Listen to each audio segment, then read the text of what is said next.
Мына кече Өзбекстанга барганда уялдым мен. Баягы өндүрүш тармагын көрүп чыгып абдан уялдым. Бизде тиш чуккан фабрикабыз салбаптырбыз.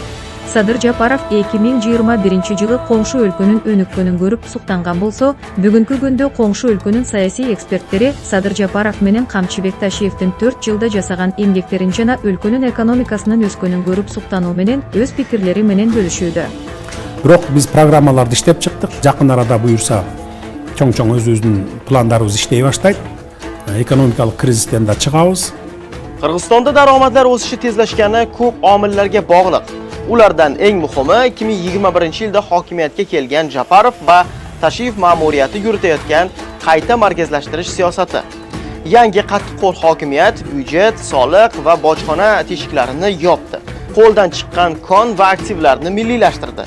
Kriminal avtoritetlarni yo'q qildi. Ya'ni 30 yillik anarxiyaga barham berildi. Tarqoqlik o'rnini siyosiy, iqtisodiy, moliyaviy konsentratsiya egallay boshladi.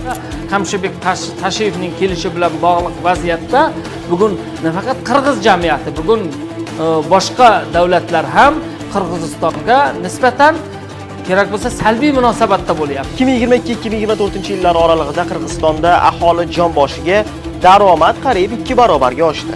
Bu Markaziy Osiyodagi eng yuqori o'sish ko'rsatkichi. Bu haqda Xalqaro valyuta jamg'armasining hisobotida qayd etilgan. Hisobotda keltirilishicha, Qirg'izistonda so'nggi 3 yilda iqtisodiy o'sish har yili 9% dan bo'lgan. Jon boshiga daromadlar esa 85% ga o'sib, $2,5 ga yetgan. Taqqoslash uchun. Bu davrda jon boshiga daromad Tojikistonda 49% ga, Qozog'istonda 42% ga, O'zbekistonda esa 37%.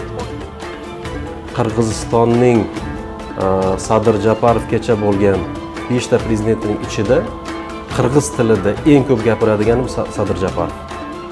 Inson bo'ldi. Qarang, o'tgan yili qanday qiziq bir nimani olib bordi, bir nima deymiz, yig'inni. Barcha sobiq prezidentlarni Dubayda yig'ib konsensusga erishish, hali murosaga erishish maqsadda ular bilan uchrashuv o'tkazdi. Haqiqatan bunga iroda topa oldi. Akayev birinchi prezidentdan tortib to undan oldingisi bo'lgan Jeenbekovgacha hammaliga yig'ilishdi.